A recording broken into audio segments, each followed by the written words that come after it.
Picture this. It's 1834. You're a retired British war hero, fellow of the Royal Society, respected scholar. You've survived battles in India, published groundbreaking books on Hindu mythology, and you're enjoying a quiet retirement in your Georgian mansion in Suffolk, England. And then your house starts ringing. Not your phone, not your doorbell, your servant bells.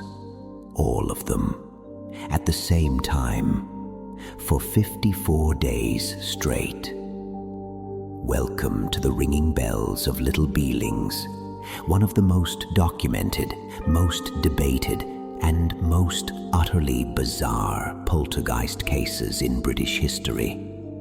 And trust me, by the end of this video, you're going to have more questions than answers. Let's dive in. Fact number 1, the Major who thought he'd seen everything.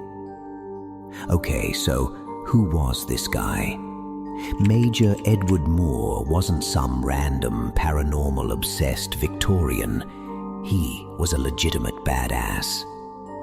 Born in 1771, he joined the East India Company as a cadet in 1782 and became a brevet captain by 1796 after being wounded 3 times in battle, including at a hill fort near Bangalore. This man had literally been shot at. He'd written the definitive English book on Hinduism called The Hindu Pantheon.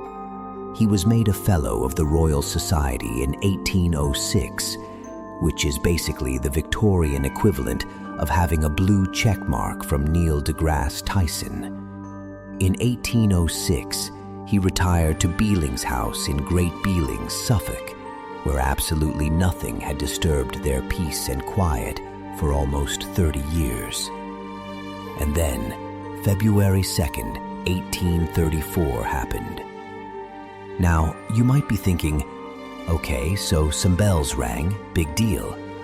Oh, my friend, we're just getting started, because what happened next would turn this quiet country house into a paranormal circus that had all of England talking. Fact number 2, the day the bells went rogue. Major Moor returned from church on Sunday, February 2nd, 1834, and his servants told him the dining room bell had rung 3 times that afternoon between 2 and 5 o'clock, despite the house being empty except for them. Now, here's the thing about servant bells in Georgian houses. They were simple pull-wire systems. You'd be in your fancy drawing room, pull a cord, and a bell in the kitchen would ring to summon a servant. Pretty standard rich people technology for the 1800s. Moore, being the logical guy he was, thought it was a prank. Someone was pulling his servant's legs. Maybe a kid, maybe a bored neighbor. No big deal. Monday, same thing. Moore suggested it was probably blackbirds settling on the wire exposed on the outer wall next to a pear tree. Reasonable explanation, right? Tuesday, things got weird. Because on Tuesday, February 4th, this stopped being a quirky little mystery and became full-on Victorian horror show material. And trust me, what the Major witnessed that evening would make him question everything he thought he knew about reality. Fact number 3, the night the bells went absolutely bonkers.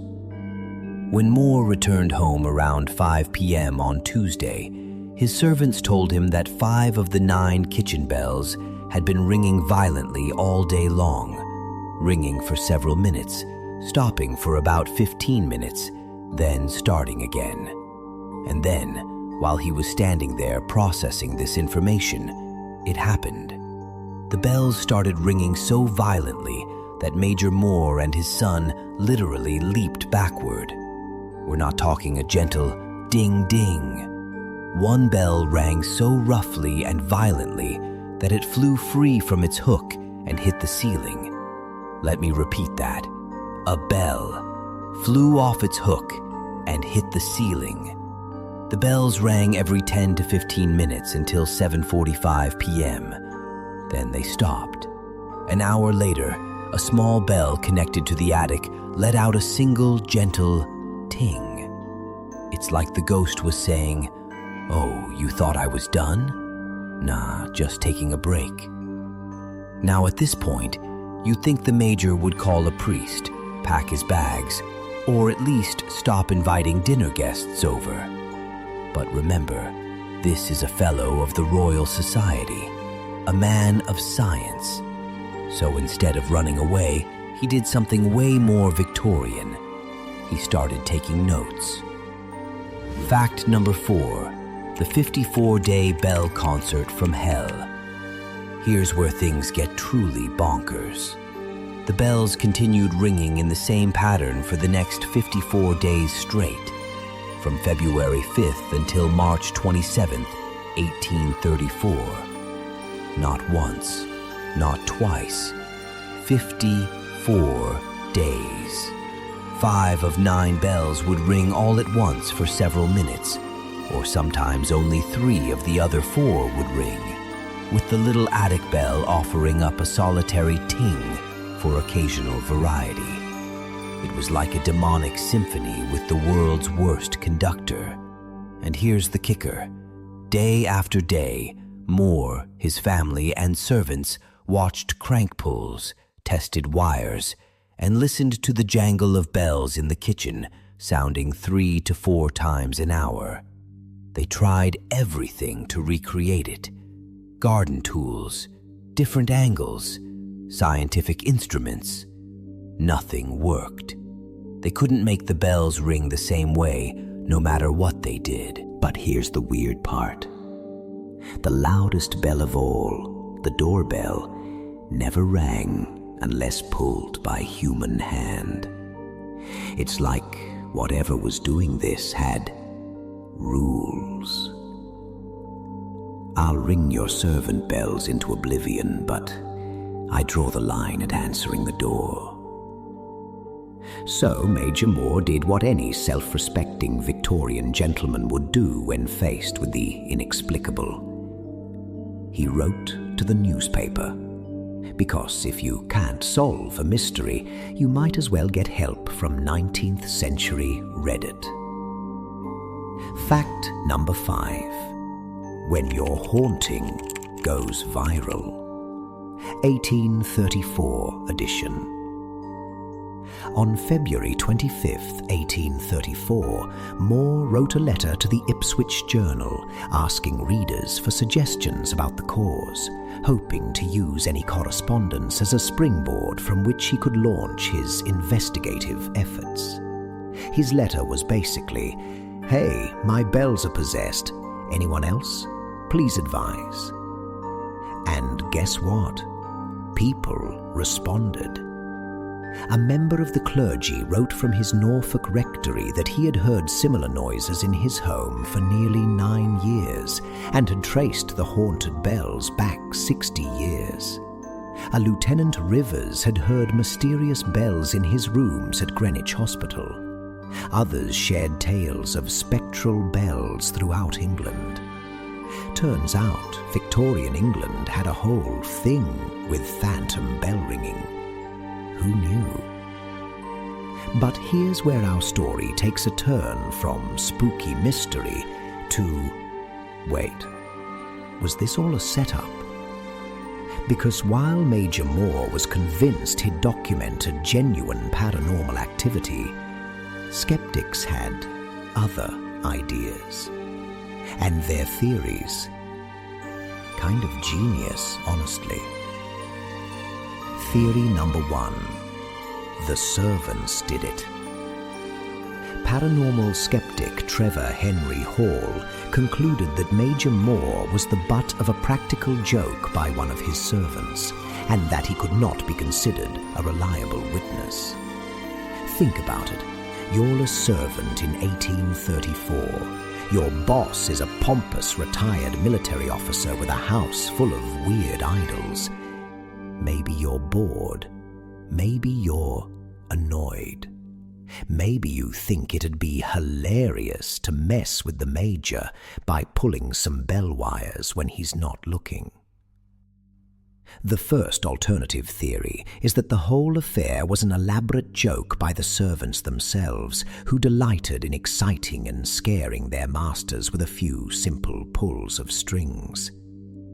For 54 days, that's commitment to the bit. But wait, there's an even wilder theory, one that suggests this wasn't a prank at all. It was performance art. Theory number 2. The Major himself was trolling everyone. Author Daniel Cohen wrote that there was more than a suspicion that Moor had played a joke on everyone, and his book may have been conceived as a gentle satire on investigations of other odd phenomena. Wait, what?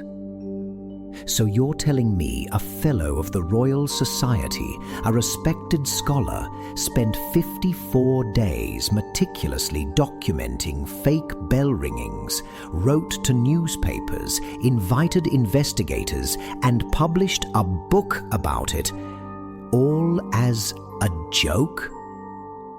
That's either the most elaborate troll in Victorian history, or the man had way too much free time in retirement.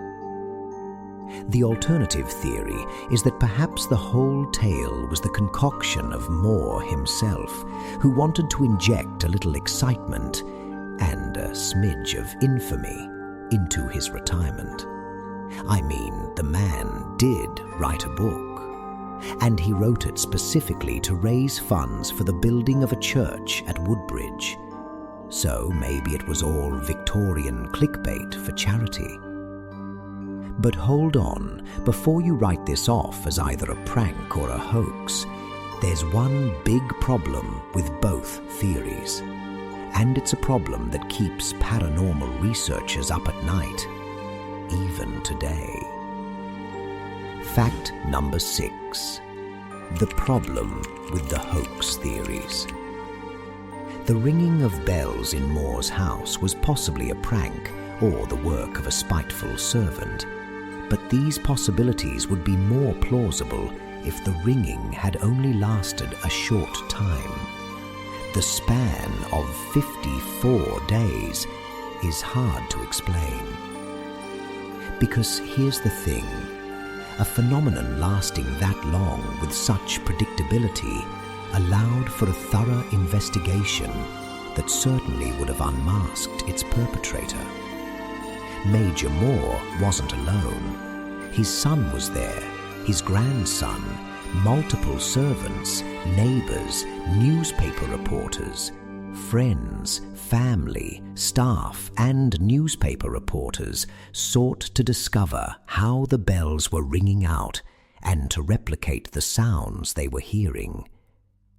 A solution could not be found, and the noise could not be repeated. If it was a prank, someone would have slipped up in 54 days. If it was the Major himself, someone would have caught him in the act. And yet, nothing. After 3 days of the strange experience, Major Moor concluded, "I am thoroughly convinced that the ringing is by no human agency." So, what do the paranormal experts think? Well, buckle up, because their conclusion is somehow both the most boring and most terrifying answer possible.